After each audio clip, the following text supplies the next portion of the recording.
Mukhang masasama itong Magnolia Hotshots dito sa gagawing pag-revamp sa lineup ng Barangay Ginebra.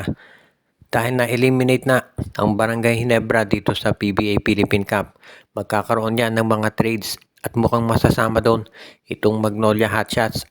Ayon dito sa mga reports na lumabas, mukhang ang gagawin daw ng management ng SMC ay isasama sa trade itong Ginebra, Magnolia at Terra Firma.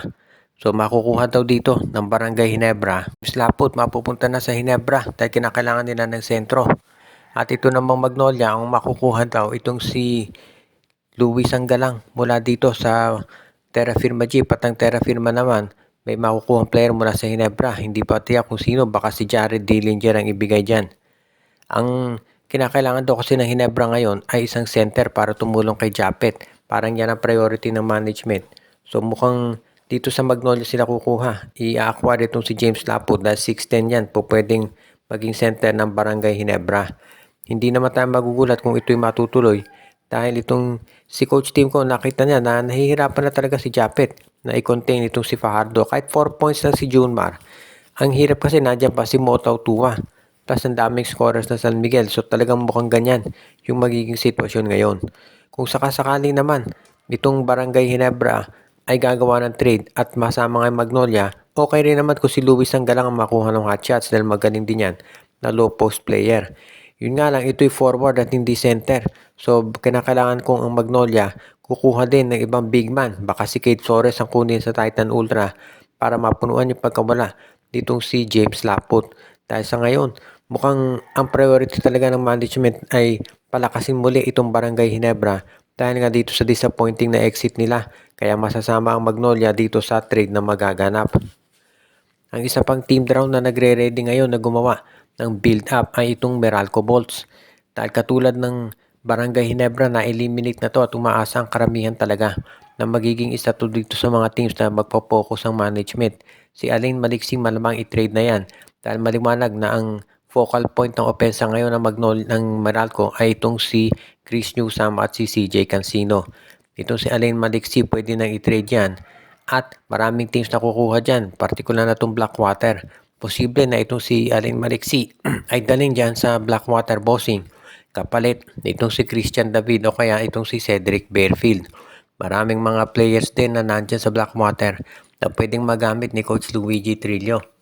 Pero bukod dyan, yung first round draft pick ng Blackwater talaga ang pinaka-importante. Kung sakali na makuha yan, nitong Magnolia, nitong Meralco Bolts, maganda maitutulong nito para dito sa kanilang lineup. At syempre, alam din natin na itong Meralco ngayon ay naghahanap talaga ng mga bago na mga options pagdating dito sa kanilang roster dahil kinakailangan talaga nila na magpalakas para naman, sabi nga nung iba kinakailangan talaga nila na umabot na sa semis o kaya finals talaga ulit at mag-champion para patunayan na hindi tsamba yung pagkapanalo nila doon sa Philippine Cup kontra SMB. Kaya nga ito talaga yung kinakailangan gawin nitong si Coach Luigi Trillo at Nenad Vucinic. Marami tayong nakikita dyan ng mga players pa na pwedeng makuha na itong Meralco.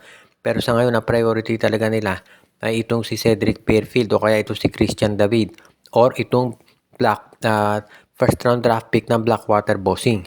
Dahil itong Meralco gusto talaga na makasabay na dito sa TNT pagdating dito sa pagkolekta ng mga championships at mga finals appearances. Kaya wag na tayong magulat kung maraming gagawing trades itong Meralco Bolts na iaanunsyo sa mga susunod pa na mga araw.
Thank you.